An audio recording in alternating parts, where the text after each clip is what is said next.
Hi everybody. Today we are taking a look at the Ella Iconic Planner. This is, I think she calls it the CEO of My Own Life Planner. It's a 2022 weekly planner, and this was requested by some of you. The company is based in the UK. They've got a shit ton of daily and weekly options on the website. I'm not even going to try and list all of them, but there's a lot. I picked a weekly planner. The cover is the polka dot planner, and the box it came in is also polka dot. Now, I don't know if the box it comes in this is beautiful packaging, by the way. I love it makes me want to get some of my own like branded tissue paper, even though I don't wrap hardly anything in tissue paper, but whatever.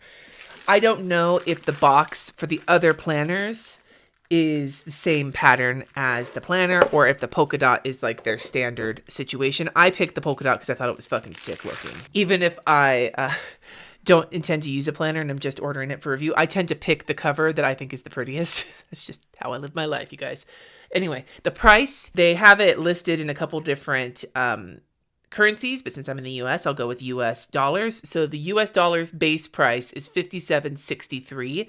And if you want personalization added in foil to the cover, it's $64.49. The paper is 100 GSM. It has rose gold wire O binding. It says it has goal setting, financial stuff, as well as weekly and monthly planning. The big thing with this planner is shipping. Now, I'm in the US, they're located in the UK. I cannot speak to how much the shipping is to somewhere in the UK or even in like Europe. I would imagine it's less. The shipping to the US was $34. So it was very pricey. It was almost half the cost of the planner. It was more than half the cost of the planner. That made this planner wind up being like 90 something dollars. Okay. So if you're in the US, unless you love this planner, this may not be the planner for you. But if you are in the UK and the shipping is more reasonable, this might, this is beautiful just to start with. And I know that the options for a lot of the US stuff, the shipping is pricey going the other way. So I wanted to bring that up right up front. The other thing is that it took a while. Now, I ordered this during the holidays. I ordered it on December 2nd. I got notification that it shipped on December 3rd, which is fast, but I didn't receive it until December 28th, to a point where I was like, did I get it and just forget? Or did it get lost in the mail? No.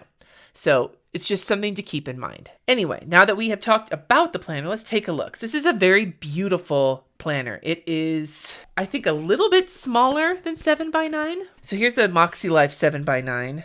And yeah, it's a little bit smaller. It feels a little bit more compact, but it feels a little bit more compact, but it does feel very substantial.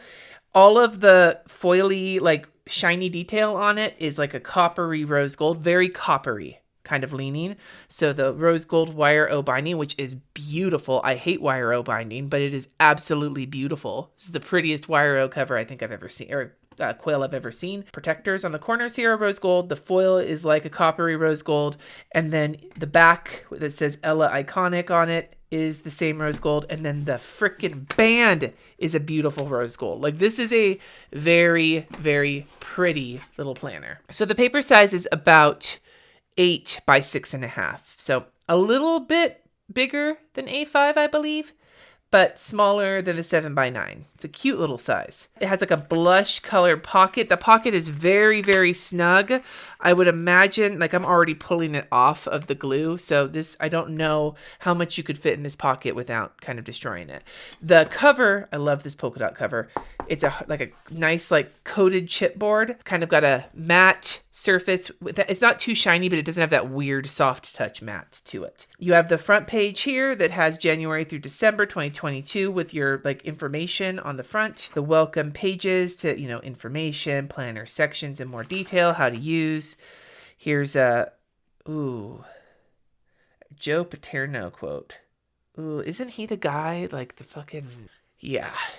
It's like the fucking Moxie Life having Tony Robbins in there. I can't with these fucking asshole dudes being in my planners. Anyway, moving forward. Start here. So it gives you a spot. Last year was my word for 2022. And then this year I will. And then some stuff for the most excited about. We have a 2022 overall calendar. And then on this page, there is a whole bunch of holidays. There's US holidays, UK holidays, and then like Wales, it looks like, and Scotland, some holidays like that. official like holidays. It looks like there's the only religious holidays quote in here are ones that are considered to be like state holidays. And then there's a big blank box here, which I'm assuming you can use for your own holidays if you want to. It gives you a whole year worth of space to put in important dates for the year, a contact page that gives you room for 12 contacts with name, phone number, and address. Here's a page to imagine your future. What would you like to achieve in the next 12 months? And they give you core areas of business and career, home and family, health and fitness, and personal. And then here's your big master plan. It has a spot for master goals and action plans for all 4 of those same areas. I really love their font choices. I love this cursive. It's a little less like bridesmaidy cursive, which seems to be the cursive font du jour in a lot of planners. It's very pretty. There's a lot going on here. I think having the serif font, the sans serif font, and the cursive font, it's a lot, but I think that they're pretty, just lightly chaotic looking. Here is a year at a glance with the same kind of layout as the important dates, and then a blank year at a glance page. Then we have progress trackers, and it looks like there's all sorts of monthly trackers. It looks like goals, habits, or annual to-do planner. It gives you a space for category, whatever it is, and then a spot to check off for the whole month. So you have a whole bunch of space for monthly progress tracking. Travel plans with a world map, a packing list, and what to do before leaving. And then here's a dot grid page to actually write out your travel plans or have more like brainstorming. Then we've got a books page. You've got a book. There's a Neil Gaiman quote here with another bit of dot grid. And then over here is books to read. So you've got title, author, and your review, and a check mark for when you're done. Another dot grid page. And then here is a quote that says, New Year, fresh start. Quarterly stuff. All right. So we have first quarter plans, your master goals for each area for the upcoming quarter in the business, career, home and family, health and fitness, and personal. And then a monthly action plan for each month. And then here's a brainstorming space. I'm going to take a second and measure this dot grid. It's amazing. You clean up your office and you can't fucking find anything. The dot grid is 5 millimeters square, which is the quote standard. And then it says first quarter plans here. Then we get into your master plan for January, which gives you another dot grid page on this side. And then over here, you get the little calendar for the month, key dates and focus this month, and then your goals for January 2022 in the 4 categories, as well as a memories to cherish and remember for next month page. This is also the page that has the tab. It's not, the paper itself is the same paper throughout the planner, but the tab is laminated and the month is in foil. The lamination does not come very far down the page either, like it's right in the margin, so it shouldn't interfere for the most part with any writing that you have. Here's your monthly spread, which is a Monday start. The monthly calendar has this kind of shaded in area for the parts of the month that aren't the month. The moon phases are on here, as well as the holidays from the front of the planner, including this little flag, which I really don't like. You guys know I prefer my planners to be holiday free, so people can just do with it what they will. But it's a pretty basic monthly view with a notes column that is blank down the side. So here is your financial spread. Up here is room for 3 different sources of income, how much you think is going to come in, how much actually comes in, how much goes out, and the variable there, and then space for all of your expenditure. You also have a total summary for the month, as well as your target for savings and how much you actually saved, and notes. And then over here is a dot grid page for you to do with what you will. I'm already really loving that they have like a page with like a setup and then a page where you can do what you need to with it. Like if you want to set up sinking funds or something. That works real well. A lot of planners just give you what they think you want, but they don't give you any space to do what you might actually want. And I like how this one does kind of both. Here's your progress tracker for the month. It looks like it is a habit tracker and it gives you space for each of your categories. Like you could change the categories or you could use the 4 goal categories here. And each one has room for 5 habits throughout the whole month and it shades in the weekends. Here is a space for this week's master to-do list and notes with a quote up on top. It's all dot grid. And then here is your weekly layout. It is hourly. It goes from 6 to midnight, which is a very nice spread with half-hour increments. I will say you'll need a small point pen. This is very small, but it does fit in almost the entirety of a day. The only real issue is that there are 6 hours on there if you're on swing shift or something, but it's a very extensive hourly layout. It gives you a focus at the top, your dates up at the top with the holidays up there. Again, it's Monday start. And then every day gets the same amount of space. On the side here, you have what week it is. You have your dates for the week. You have the monthly calendar, and it highlights what week you're in. Then there's a spot for top priorities and focus for the week, and a spot for memories to cherish and gratitude for the week. And then in the bottom for goals, to-dos, and notes, you have all 4 of your goal categories. I love how neutral this planner is. Everything is either from light to dark gray, but it's not so light you can't see it. It's very neutral. So you get 2 spreads per week. You get your spread of dot grid pages and then your spread of hourly pages. Again, this could be very, very helpful for somebody who wants some structure, but some amount of like bullet journaling style flexibility. On the back here, it says well-being project, create your future. What you think you create, what you feel you attract.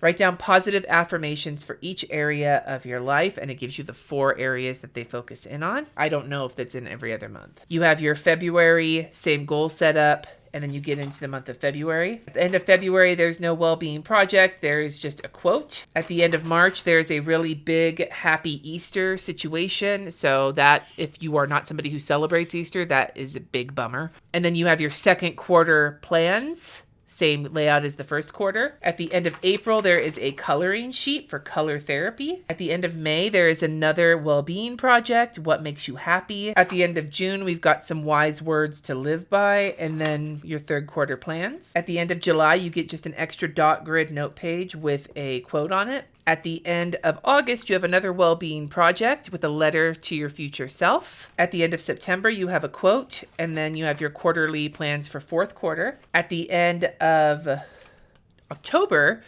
you have another well-being project, which is about gratitude, the bubbles of gratitude, and it gives you a whole bunch of spots to write down things you're thankful for. Probably color it too, use some highlighters, that would be pretty. At the end of November, you have Christmas, the most wonderful time of the year, Christmas plans and notes, and Christmas is doing a little something extra for everyone. So you've got gifts to buy and cards to write. At the end of December, you have a 2022 review with this year's highlights, this year's life lessons I'm the most grateful for, and what I should remember for 2023. And then you have a handful of dot grid note pages. At the end, there's some copyright information about the planner. And that is the end of the planner. Here's your strap. I'm going to give my thoughts on the planner in just a minute, but in the meantime, let's test this paper. This paper is not bright white. It's got a slight grayish cast to it. It says it's 100 pound. It feels a little flimsy, but there's so much in this planner that I can imagine if the paper was any thicker, it would explode. For my pen test, I have a Pentel Energel Clenna, a Pitt Artist Pen Fine Liner, a Tombow dual brush pen, a Zig clean color dot marker, and a Zebra mild liner. First of all, just to mention, I'm heavy-handed. I press down lightly and then harder with the Zig pen, and I made sure to cross the streams with the highlighter just to make sure, because often when we highlight, you don't just get one pass over. Looks like we've got a little bit of shadowing with all of the markers, but not much, not any bleed through, although it does look, with the way the paper is kind of buckling a little bit, that a little bit more pressure, it might have bled through. There is ridging with the gel pen and no ridging with the fine liner. So the paper is not like or shadow resistant, but there isn't any bleed through that I'm seeing right here. I'll also mention that the texture of the paper is fairly smooth with just a little bit of tooth to it. So my thoughts on this planner. First and foremost, of all of the planners I've looked at so far that have said that they combine everything, they have everything you need, goals, finances, whatever, this one I think is the most flexible because it has a lot of structure, but a lot of empty space paired with that structure so that you can have like a base, but then create what you need without having to add in extra notebooks or whatever. And I think that that is super, super cool. It's well constructed. The paper's not my favorite, but it's reasonable paper and it's very neutral. On all of those things alone, this is a great planner. I do have some caveats though. As someone in the US, the cost of this planner, including shipping, is way outrageous for what you get. I think the planner itself is priced very reasonably for what you get and for how well it's put together. But I do think when you add the shipping to it, like even paying like $15 for shipping would have felt more reasonable than what I had to pay, but I understand why I had to pay it. If you are in the US, you got to really love this planner to want to pay for it. But if you're in the UK, this could be a phenomenal option for you. The biggest issue I have with this planner, aside from that, is, and you guys are probably going to see this one coming, I really hate when planners assume what holidays you celebrate, what religion you are. And this assumes you're Christian, or at least at the very least, it assumes you celebrate Christmas and Easter. I'm not even talking about putting the bank holidays in there or putting the federal holidays in there. I'm talking specifically about having an Easter coloring page and Christmas stuff. To me, that's a bummer because there could be holiday planning stuff that's not specific to a holiday, or they could have just left it blank and let people put their own shit in like they do throughout the planner. So that's a bit of a bummer to me, not because I don't think that that's valuable for some people. If you're a Christian, or if you're not even Christian, but you celebrate those in the secular way, that's totally fine. Like there's nothing overtly religious in this planner that isn't the holidays. Like there isn't like scripture like some other planners I've reviewed before. But it's still there, and it bums me out because I prefer planners to be as either inclusive as possible or as obvious as possible as to what they are. But I will say, I can see how this could be a solid choice for some people, especially if you are someone who does not live in the US and is already frustrated with the shipping that you have to pay for products from the US. I will be giving this planner away on my community tab in the next week or so just make sure you're subscribed and stay tuned for that because I don't plan to use it. So you might be able to get this without having to pay the shipping. Yay you. So anyway, I'd love to hear from you in the comments below, planners you would like me to take a look at in the future. Just let me know anything. I'm even willing to pay exorbitant pricing so that you don't have to. Thank you so much for watching. Subscribe if you haven't already. And until next time, friends, peace.